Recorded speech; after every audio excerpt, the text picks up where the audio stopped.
మన తోటలోకి వచ్చామండి. అంటే రెంటల్ తోటలోకి వచ్చాం. వేరే మనకు తెలిసిన వాళ్ళదే. అంటే మనం రెంట్‌కి ఇచ్చిన మనకు తెలిసిన వాళ్ళ తోటే వేరే వాళ్ళ కౌలుకి ఇచ్చారు.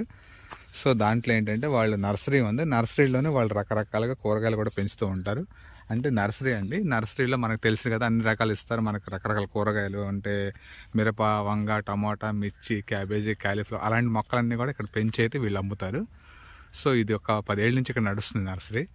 సో, వీళ్ళేంటంటే ఇంకా ఖాళీ జాగా ఉంది కదా! మనం కౌలుకి ఇచ్చినప్పుడు మిగతా జాగాలంతా ఏం చేస్తున్నారంటే కొంత జాగాలైతే చిక్కుడు తోటేశారు.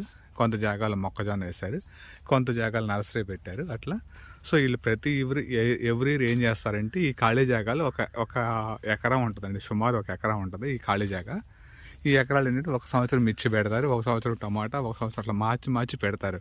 సో, ఖాళీ జాగాని వేస్ట్ కాకుండా పెడతారు. ఈ సంవత్సరం అయితే వీళ్ళొచ్చేసి మిర్చి మంట పెట్టారు. సారీ చిక్కుడు తోట పెట్టారు.